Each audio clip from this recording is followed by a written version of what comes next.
토지는 영구히 팔지 말 것은 토지는 다 내 것이니라 이니라. 너희는 거름이니요 돈 과는 자로서 나와 함께 있느니라.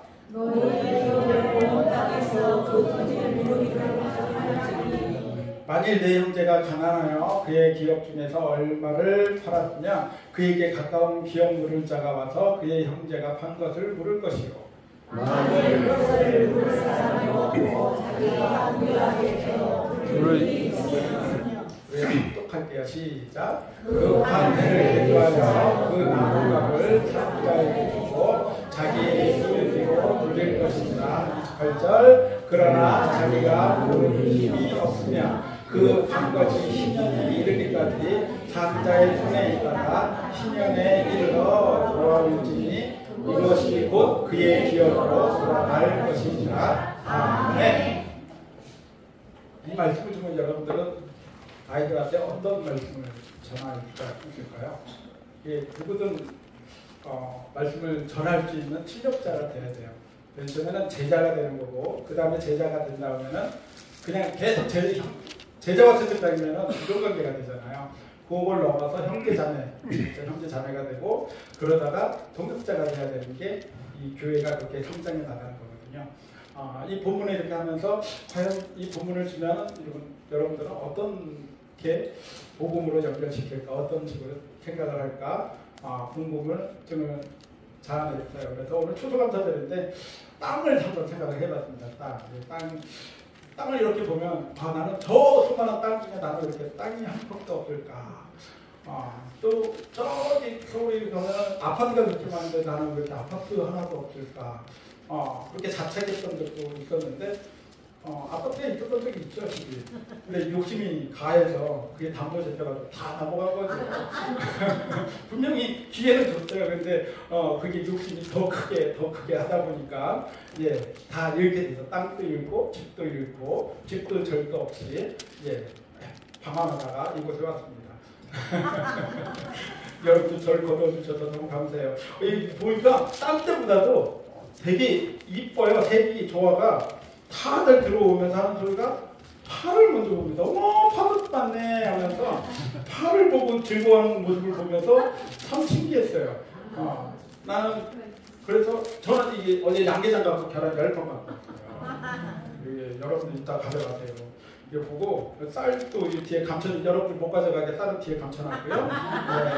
이렇게 참 대구가 이제 이렇게 있었으면 좋겠다. 자칫 잘못 단을 쌓으면 꼭 제사땅 같거든요. 그런데 제사땅 같지가 않고 그냥 풍성한 가을날 올해나 왕토란 장모님 너무 잘 됐습니다. 장모님이 요즘 올라오는 횟수가 줄었죠. 이 카톡에 올라오는 횟수가 줄었어요. 그만큼 바쁘다는 얘기예요. 엄청 바쁘다는 얘기예요. 그래서 용사가 잘 돼서 너무너무 감사해요. 참고로 땅을 잘 다스리면 성공해. 나라든 가정이든 어디든 마찬가지예요. 부지런한 거하고 잘 관리하는 거하고 또 다른 문제입니다. 지금 부동산 시장이 세계 요동치면서 확 무너질 뻔했는데 주가가 4,000포인트가 올라가고 에이펙 지금 오면서 그냥 그것들이 확 이슈가 되면서 부동산은 지금 약간 지금 뒤로 이슈는 밀려났지만 경제가 어쨌든 앞에서 막 돌아가고 있어요. 그 이슈가 이렇게 돼서 언제든지 이 부동산 시장이라는 것은 확 올라와서 무너져버리면 경제가 무너져버리거든요. 그래서 이 부동산을 잡기 위해서 각 정부마다 많이 애를 쓰는 것은 사실입니다. 그래서 오늘 이렇게 보면서 이 토지를 잘 관리하는 예를 하나 들 거고, 그 다음에 잘 관리하지 못한 예를 들 거고, 성경에서 이야기하는 토지가 관리가 무엇이고 이게 복음과 어떤 연관이 있는지를 여러분들과 한번 쉽게 다가가보도록 하겠습니다. 저는요 너무 좋은 게 우리 하규 씨가 찬양할 때는 지루해 막 엎어서 잘 나가고 막 이러는데 제가 말씀만 하면 탁 일어나가지고 저를 너무 좋아하는 것 같아요. 교회에 오는 이유가 뭐가 좋냐 그랬더니 일단 교회에 오면은 술, 담배 생각이 딱 사라진대요. 그래서 집에 있으면은 그게 자꾸 술 생각나서 교회 일찍 와요. 7시 20분 반에 와요. 여기 있는 3-4시간 동안 술 안 먹는 거예요. 얼마나 좋습니까? 그리고 우리 여기 여성분들이 많아서 이렇게 커피도 타주고 그래서 너무 좋대요. 어쨌든 글 좋으면 됐다. 어쨌든 글 좋으면 됐다. 그래서 이렇게 있는데 보통 찬양 시간에는 눈이 떠져 있고 말씀 시간에 좋은데 우리 하빈 씨는 고맙게도 찬양 시간에는 졸고 말씀 시간에는 안 졸아요. 야, 참 보기에 감사합니다. 예. 토지를 뭐라고 그래? 뻥이래. 뻥이래, 뻥. 내가 당연히 들 얘기를 다 듣습니다. 좋은 거죠? 이 토지 거래가 제일 역사적으로 세계사회에서 잘 된 케이스가 어떤 거냐면은 대한민국을 듭니다. 대한민국의 토지 개혁을 굉장히 잘한 케이스로 들어요. 이거는 정치적 성향과 전혀 다르게 이 토지 개혁을 한 그거만 보자고요. 우리나라 1945년 전에 우리는 소작농이 85%였어요. 그러니까 15% 100명 중에서 15명이 땅을 다 가지고 있고 85명이 거기에서 소작 일을 하는 거예요. 땅이 없고 대신 남의 땅을 지어서 7대 3이래요. 그러니까 땅 지주한테 70%를 주고 3%는 내가 먹는 거예요. 그러니까 100가마니가 나오면 70가마니는 땅 지주한테 주고 30가마니는 내가 그걸로 먹고 살아야 되는 거예요. 얼마나 부당합니까? 그래도 그걸로 살았어요. 그렇게 1945년도까지. 그러다가 1945년에 일본이 해방하면서 항복하면서 일본이 가지고 있던 일본 지주들이 가지고 있던 모든 땅과 정부가 가지고 있던 땅을 미군이 전부 다 강제로 압수를 해요. 그래서 농민들에게 나눠줘요. 예. 그래서 그 소작농들에게 그걸 뭐라 그러죠? 유산으로 땅을 빌려줍니다. 굉장히 파격적이에요. 15년 동안 그 땅에서 나는 거에 8대2의 지분을 나눕니다. 8대2는 뭐예요? 8이 누구예요? 네. 8이 나. 소작이 나한테 주고 2는 나라에 주는 거예요. 그러니까 8대2인 거는 반대가 되죠. 얼마나 좋아요? 그리고 15년이 지나면 그 땅이 내 거가 되는 거예요. 그러니까 거기에서 미군정이 굉장히 인기를 얻어요. 소위 말하면. 그러다가 1948년이 되면서 이승만 정권이 들어서면서 이승만 대통령이 정권을 딱 잡았어요. 이승만 대통령이 요거는 내가 이승만 대통령을 막 찬양하는 게 그냥 역사적 사실만 얘기할게요. 이승만 대통령은 민주주의예요. 이 사람이 딱 되면서 봉건주의를 없애고 싶은 거예요. 너무 왕족에 있었던 거 전주의식이거든요.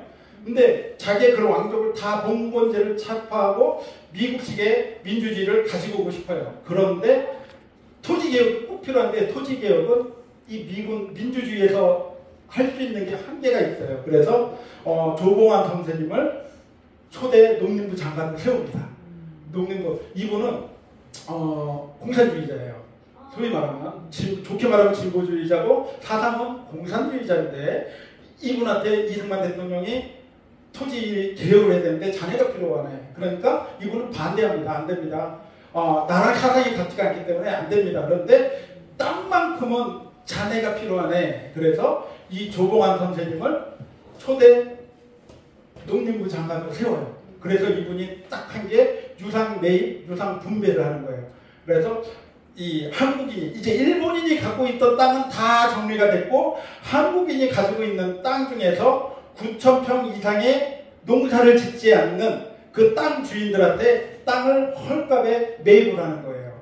근데 헐값에 매입하려고 그러는데 그 사람들 매입을 팔겠어요? 안 팔겠어요? 헐값인데 안 팔려고 하죠.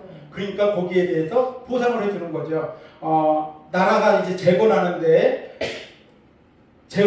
힘을 쓸 수 있는 그 지분을 주고요. 그 다음에 일본인이 놓고 간 그 산업 공장이나 이런 재반 시설들을 거기에 할 수 있게끔 힘을 실어주는 거예요. 그래서 그거랑 맞바꿔서 땅을 아주 싸게 매입을 해서 그리고 농민들에게 유상으로 분배를 하는 거예요. 이거는 굉장히 파격적입니다. 7대 3이에요.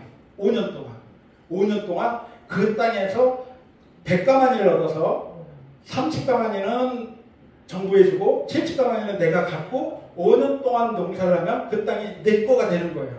그러니까 이 당시라면 우리 교회 땅은 지금 이게 우리 딸이 된 거예요. 그 당시에 그게 이제 불화가 되는 거예요. 소위 쉽게 말하면 우리는 지금 불화 못 받고 계속 있잖아요. 근데 그때 당시였으면 미군정으로 해도 이 땅은 우리 거가 되고, 예, 조봉환 선생님이 한 대로 해도 이거 우리 땅이 되는 건데, 야, 시대를 잘못해보고 나왔습니다. 그때 했었어야 되는데, 예, 그렇게 유상 분배를 통하니까, 예, 여기서 나라가 굉장히 이게 1950년 봄 5월에 이게 정리가 돼요.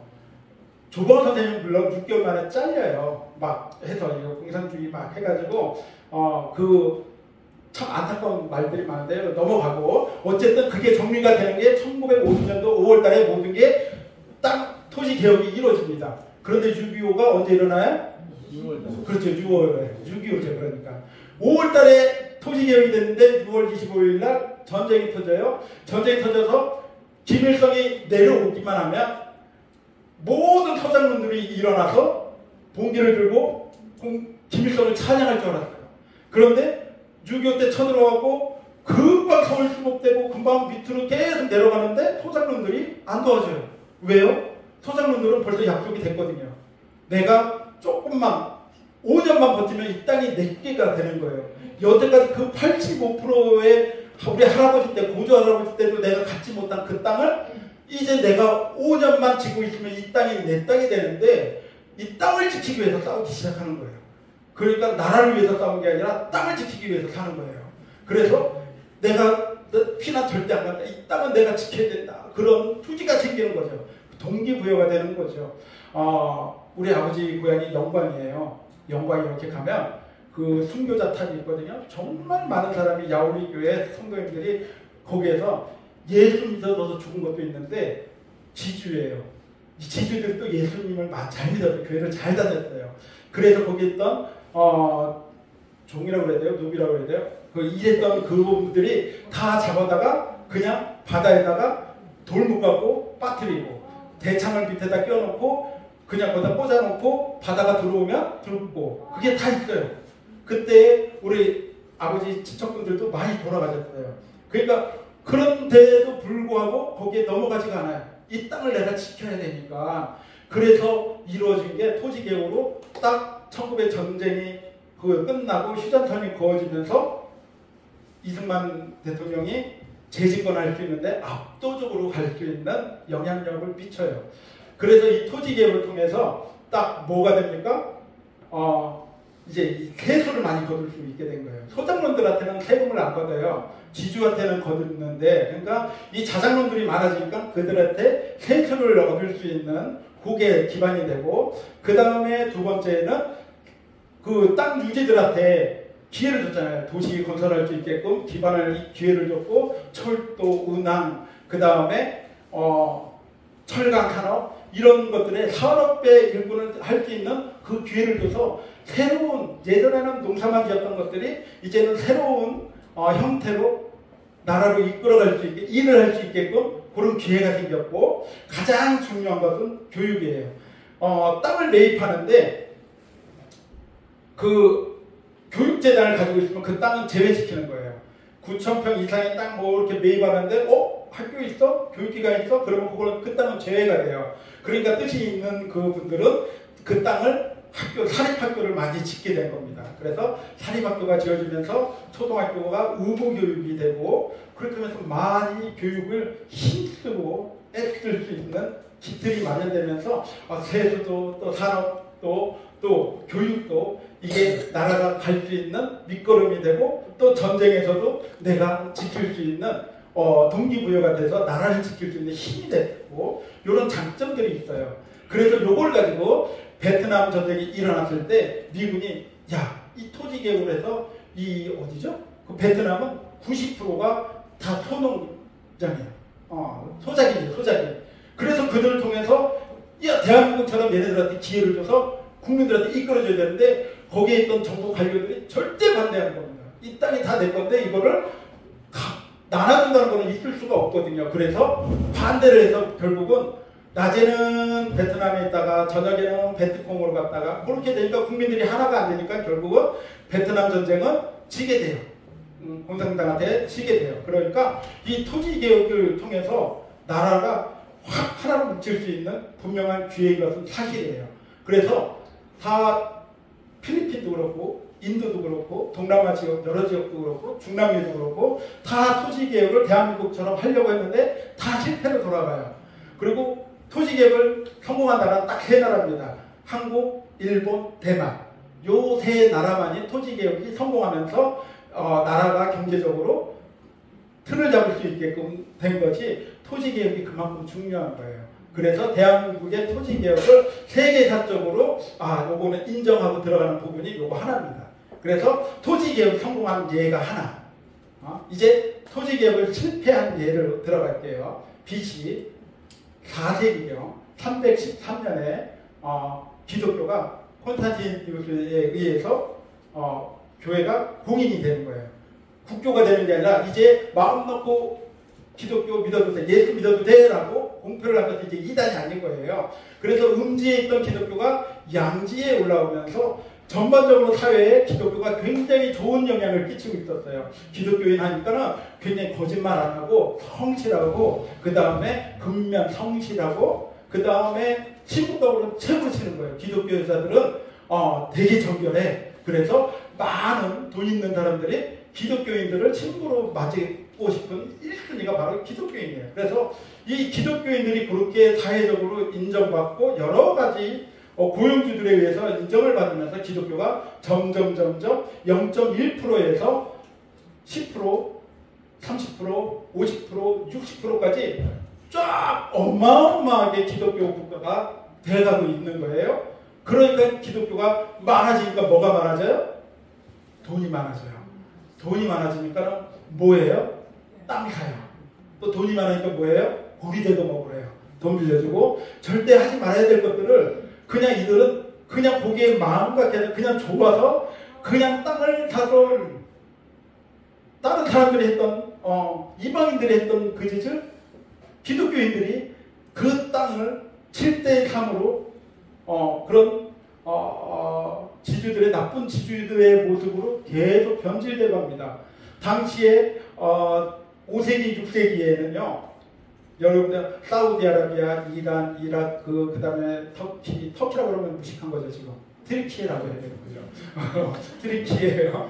그 다음에 아프리카 쪽, 모로코 쪽, 거기가 전부 다 기독교가 훨씬 많았어요. 그런데 이 기독교 지주들이 너무나 악독하게 고리대금업과 그 다음에 땅을 가지고 이렇게 장난을 치다 보니까 너무 이 소장님들이 힘든 거예요.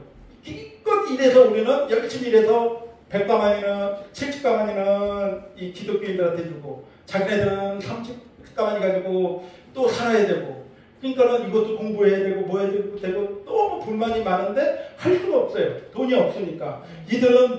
기독교인들은 노마에 가서 호의호식하면서 놀다가 1년에 한 번 와서 수매해가지고 그게 좋아요? 나빠요?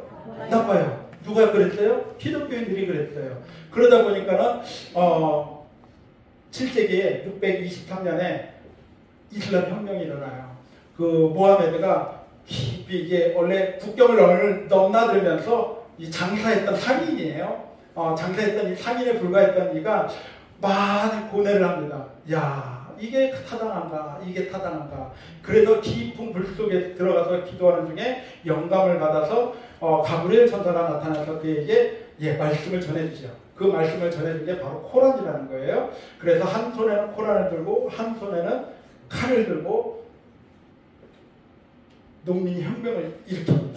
그 농민 혁명을 일으켜야 된 그 주제가 바로 뭐냐? 오늘 레위기 25장 23절 말씀이에요. 25장 23절 말씀. 토지를 영구히 팔지 말 것은 토지는 다 내 것임이니라. 너희는 거류민이요 동거하는 자로서 나와 함께 있느니라.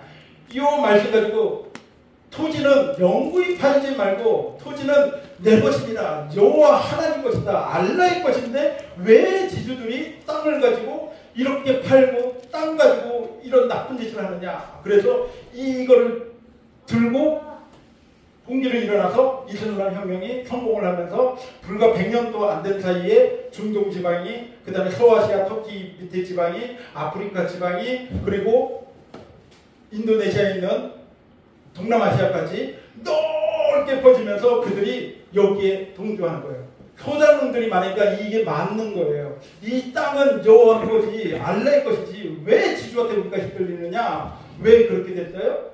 기독교인들이 하나님을 믿는 사람들이 성경을 똑바로 안 보고 내 멋대로 토지를 그렇게 관리하다 보니까 거기에 대한 부작용이 바로 지금 이슬람 국가가 이렇게 형성된 거는 기독교의 자업자들이다. 바로 말씀은 많이 읽고 기도는 매일 하지만 그렇게 하지 못했던 믿음의 선배들, 우리의 모습이기도 하죠. 그런 것들을 통해서 그 부작용으로 얼마든지 우리의 부작용으로 다른 것들이 나타나고 있을 수도 있다는 거죠. 그러면은 레위기에서 말하는 성경은 우리는 어떤 마음으로 가지고 있어야 되느냐? 23절 한번 다시 한번 읽어보세요. 시작. 너희를 발견할 것은 너희는 다 내 것입니다. 너희는 모름이니요 공부한 남자로서 나와 함께 있느니라. 예, 토지는 누구 거예요?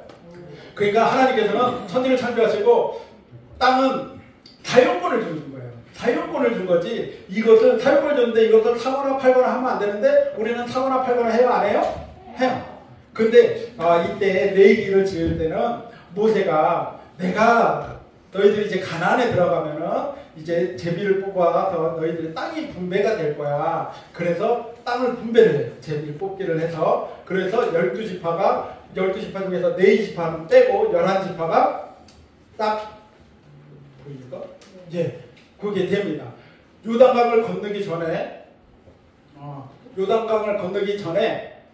딱 벌써 여기 요단강을 건너기 전에 여기에서 므낫세 반지파하고 갓지파하고 누벤이 먼저 받고 건너가서 봤는데 뭘로 뽑았어요? 제비뽑기로. 그러니까는 이스라엘의 이 정치는 모든 것을 하나님이 주관하신다. 하나님이 섭리가 주관하신다라는 사상이 있어요. 제비뽑기를 돼요. 자, 그렇다면은 여러분들은 이 지파 중에서 어느 지파가 좋습니까? 유다가 좋습니까? 누벤이 좋습니까? 므낫세가 좋습니까? 갓이 좋습니까? 어디가 좋습니까? 좋아하는 지파 있어요? 좋아하는 지파. 갓? 저는 단지파가 좋았어요. 왠지 알아요? 삼손이 단지파여가지고 어린 나이에 삼손처럼 머리 이렇게 길러갖고 힘 빼가지고 그냥 나라를 구하고 그러려고 이 단지파가 왠지 정이 갔는데 삼손 이후에 단지파가 나타나지가 않아요. 그래서 야 이건 뭐지? 그랬는데 한간의 소문에는 그 단지파가 건너서 와서 우리 당군 할아버지가 단지파예요. 믿지 마세요. 여기에서 자 갓지파를 쓰자고요. 이 갓지파가 이제 5천 가구가 있습니다. 이 갓지파를 5천 가구에게 이제 땅을 분배를 해요. 바둑판 모양으로 똑같이 분배해서 200평씩 나눠서 이제 분배를 합니다. 뭘로 분배를 해요? 제비뽑기. 가위바위보가 아니라 제비뽑기로 딱 해서 거기에서 딱 내 땅을 얻게 돼요. 누구는 봤더니 길가에 우리 교회처럼 좋은 땅을 얻게 되고 어떤 사람은 저기 산골째 와우정타 있는 쪽에서 땅을 얻게 돼요. 그 농사하기는 여기가 좋습니까? 와우정타가 좋습니까? 여기가 낫지요. 와우정타는 기도하기 좋은 데죠. 그죠? 눕기 좋아하는다고. 거기는 그래요. 그런데 그 땅에 있으면 불만이 있어야 되는데 불만이 있어요? 없어요? 유대인들은 없습니다. 왜? 나보다 나를 더 잘하시는 하나님이 이 땅을 준 거에는 분명한 이유가 있다라는 그런 신앙이 있었기 때문에 거기에서 준 상황에서 열심히 그 땅을 개척하고 개간하고 열심히 살아가요. 열심히 살아가다 보면 어려움이 닥쳐요? 안 닥쳐요? 닥쳐요. 때로는 사업도 해야 되고요. 때로는 공부도 해야 되고요. 또는 자녀 유학도 보내야 되고요. 어쩔 때는 자녀가 아프기도 하고요. 이럴 때 현금이 필요해요. 그러면 그 땅을 팔아요? 안 팔아요? 팔아요. 그 땅을 이렇게 팝니다. 근데 여기서는 팔지 말래요. 그런데 팔아요. 그런데 그 파는 거가 파는 게 아니라는 거죠. 파는 거에는 분명히 그 땅을 팔았어요. 나중에는 이 땅을 돌려받는 방법이 있어요. 두 가지 방법이 있습니다. 첫 번째 하나의 방법은 희년이라는 거예요. 넘어가 볼까요? 24절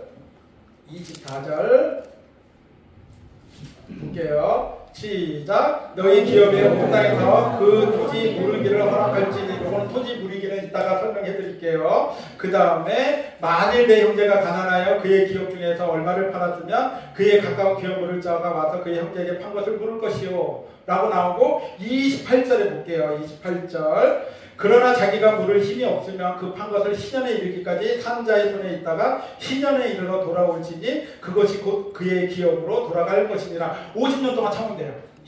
그때 평균 나이는 36세였습니다. 그리고 한 세대를 40년으로 봅니다. 그때. 그런데 한 세대 40년은 하고 10년을 더해서 50년 동안 그 땅에서 내가 열심히 수확해서 거뒀으면 그만큼의 이자와 원금은 다 회복됐으니까 50년이 다 되면 이제 돌려줘야 되는 거예요. 그 희년이에요. 50년을 버티면 그 땅을 내가 빌린 땅이 판 땅이 다시 내게 되는 거예요. 다시 그러니까 내 세대에는 그걸 살 수가 힘들겠죠. 그러니까는 요거는 복음으로 넘어가면 이게 예수 그리스도의 재림이에요. 예수 그리스도의 재림을 통해서 완전한 회복이 이루어진다. 이게 복음으로 가면은 그렇게 해석을 합니다. 그걸 떠나서 그 다음에 두 번째가 뭐냐면은 토지 무르기가 나왔는데, 돈 많은 친척이 그 땅을 대신 사주는 거예요. 대신 갚아주는 거예요. 내 땅이 되는 게 아니에요. 내가 돈이 많으니까 정장님이 돈이 많아서 내가 땅 팔아가지고 불당하니까 정장님이 딱 돈 주고 그 땅을 나를 사주는 거예요. 이걸 토지 무르기라고 해요. 그래서 레위기에서 이 토지 무르기는 즉 법으로 이렇게 정한 거고요. 요것을 실질적으로 보여주는 게 룻기에 넘어가면, 다음 주 설교 때 말씀드릴게요. 룻기에 넘어가면 고엘이라고 해서 기업 물을 자가 되는 거예요. 그거는 그때 가서 설명하고, 친척이 요걸 물어주면 이걸 복음으로 갖고 가면 뭐가 되냐? 친척 대신 예수님이 그 땅을 우리한테 사주는 거예요. 갚아주는 거예요. 빚을 갚아주는 거예요. 그게 복음으로 가야 되는 거예요. 그래서 로마서 3장 23절 24절 말씀. 자, 시작. 모든 사람이 죄를 범하였음에 하나님의 영광에 이르지 못하더니, 이게 우리가 죄를 너무 많이 져가지고 하나님과 갭이 떨어져서 우리의 손이 하나님의 영광에 닿지를 못해요. 그거 어떻게 해요? 그리스도 예수 안에 있는 성령으로 말미암아 하나님의 은혜로 값없이 의롭다 하심을 얻은 자 되었느니라. 이제 성량이, 여기에서 이 성량이 바로 기업 물을 자예요. 토지 물을 자. 요게 같은 뜻이에요. 친척 대신 예수 그리스도가 우리가 빚진 그 땅을 친척이 갚아줬듯이 우리의 죄를 예수 그리스도가 대신 갚아주는 게 성량이에요. 에베소서로 넘어갈까요? 에베소서 1장 7절 말씀 가볼게요. 에베소서 이 고린도에서 보면은요, 예수 안에서, 그의 안에서, 그리스도 안에서가 39번이 나와요. 한번 읽어보면서 체크해보면서 몇 번 나오나, 제가 거짓말 치나, 여기에서 39번이 나와요. 그만큼 그리스도 안에서의 그런 것을 굉장히 중요시합니다. 사도 바울은 이렇게 이야기합니다. 시작. 우리는 그리스도 안에서 그의 은혜를 풍성하게 그의 피로 말미암아 성령 곧 세상을 받았느니라. 네, 이 성령도 바로 기업 물을 자예요. 토지 물을 자, 친척 대신 예수 그리스도가 예수 그리스도 안에서, 우리 저번 주에 설교 때 얘기 들었죠? 여기 아담 안에서 있는 자와 그리스도 안에 있는 자, 그리스도 안에 있는 자를 함부로 갈 수가 없지만 그리스도의 피로 우리가 그 안에 갈 수 있죠. 그걸 뭐라고 그래요? 은혜라고 해요. 그 은혜가 뭐예요? 은혜가 카라라고 그랬죠? 그 은혜 카라는 공짜로 받는 거. 그리고 기쁨. 여러분들이 막 지금 기쁘게 있잖아요. 그게 은혜예요. 여러분들 오면서 막 기쁘게 인사하고 막 하면 그게 은혜예요. 은혜에는 기쁨이 있어요. 우리는 그리스도 안에서 그 기쁨의 풍성함에 따라서 그 공짜니까 기쁜 건가? 공짜로 주시는 그 기쁨의 풍성함에 따라서 그 예수 그리스도의 피로 말미암아서 성량의 토지물을 우리를 대신해서 우리의 죄사함을 받게 해주셨다는 게 그게 복음이라는 거거든요. 내가 예수 믿고서 얼마나 자유로운지, 예수 믿어서 내가 얼마나 행복한지 여러분 마음속에 꼭 감춰두지 마시고 표현을 해요. 마음껏 사랑은 표현하는 거고, 있는 것도 나누는 것도 표현하는 거고 다 표현의 방식이에요. 아래만 가지고 있지 마시고요. 예, 그렇게 사랑을 표현하고 나누는 우리 에덴교회 주교님들 되시길 소원합니다.